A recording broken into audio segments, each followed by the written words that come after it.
I'm Pete Hegseth here with your Fox News update on Facebook Watch on this Sunday. President Trump testing negative for the coronavirus. The White House doctor says President Trump's symptoms remains symptom-free after having dinner with a Brazilian delegation at his Mar-a-Lago resort, some of whom tested positive for the virus.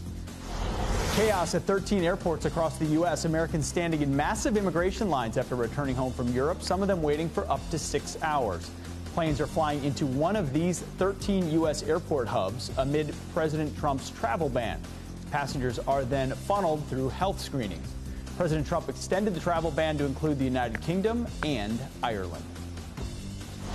And as the pandemic grows, frantic and panicked shoppers across the country greeted with scenes like this. Security guards called into this Walmart to manage the rush of people scrambling to buy supplies.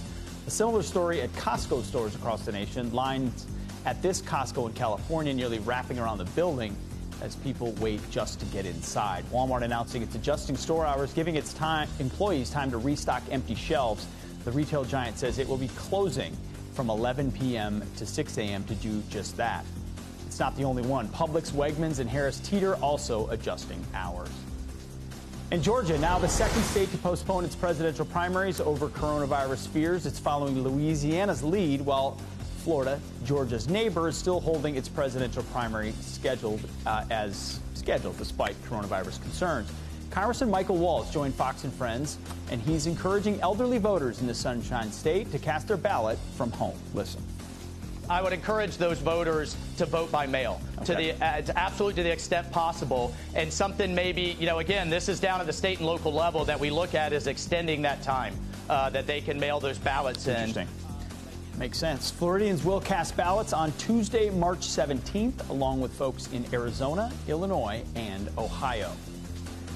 And the so-called Bernie Bros warning that they will leave the Democrat Party if Joe Biden is nominated. One Sanders supporter, Henry Williams, telling the New York Post in part, quote, "We will never, never boost or support Joe Biden or defend his abysmal record and terrible policy positions. I do expect a massive exodus from the Democrat Party." Hashtag Never Biden and hashtag Write in Bernie trending on Twitter after Biden's primary victories on March 10th. And hundreds of anti-government protesters flooding the streets of Paris, demonstrators defying France's ban on crowds amid the coronavirus pandemic.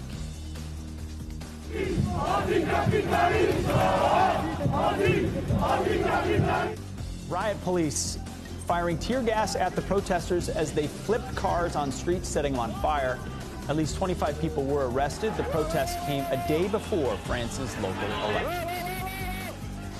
And customs agents at LAX have confiscated 6 plastic bags filled with what's believed to be counterfeit coronavirus testing kits.